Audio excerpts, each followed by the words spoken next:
cerita tentang pengalaman yang ya. itu. Gimana tuh, boleh diceritain? Ya memang ada beberapa pengalaman yang saya bilang belum bisa saya jelaskan secara ilmiah. Oke. Di mana saya melihat sosok yang saya nggak bilang ini sosok yang saya periksa gitu, tapi yang menyerupai yang saya periksa.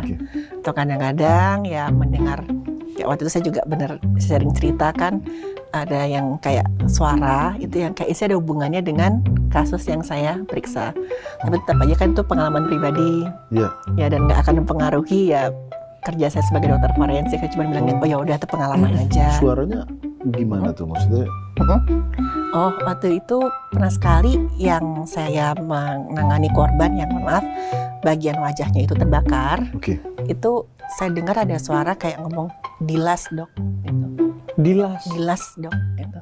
Dan akhirnya secara pemeriksaan medis beneran dilas nggak? Oh, waktu pemeriksaan medis saya bilang oh ini luka bakar yang menyeluruh gitu kan, saya nggak bisa tahu dibakar. Di apa kan nggak boleh spesifik nyebut ya? Nggak boleh kan kadang nggak kelihatan. Iya, karena taunya cuma terbakar. Terbakarnya apa nggak boleh nyebut ya. Tapi itu korban pembunuhan nggak? Korban pembunuhan dan mohon maaf mutilasi.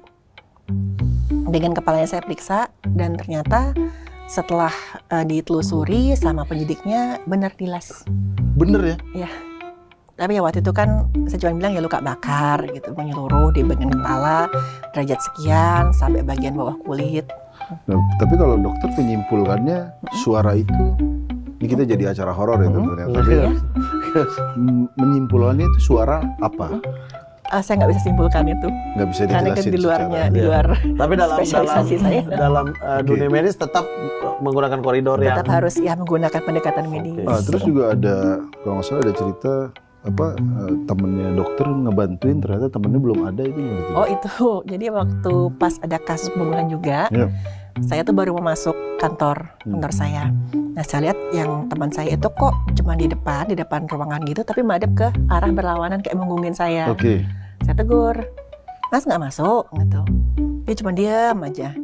Saya pikir ya udahlah mungkin lagi ada masalah atau gimana, bengong gitu. Pas saya masuk, ternyata teman saya ada di dalam. Dan langsung negur, dokter udah siap untuk otopsinya. Saya lihat lagi keluar, orangnya udah nggak ada. Nah itu apa kalau di dokter? Aduh bukan, sabar aja. Ini kan dokter. Iya, pasti akan medis gitu. Bukan, tapi Anda ke bapak yang sana aja. Iya bukan, maksudnya kalau persepsi dokter, ini kan sudah jelas nih, dokter kan sadar nggak lagi ngantuk. Itu apa berarti kalau di persepsi dokter? Apakah jin nggak atau? Dia maksa banget. Orang nanya. Dia framing. Dia kalau udah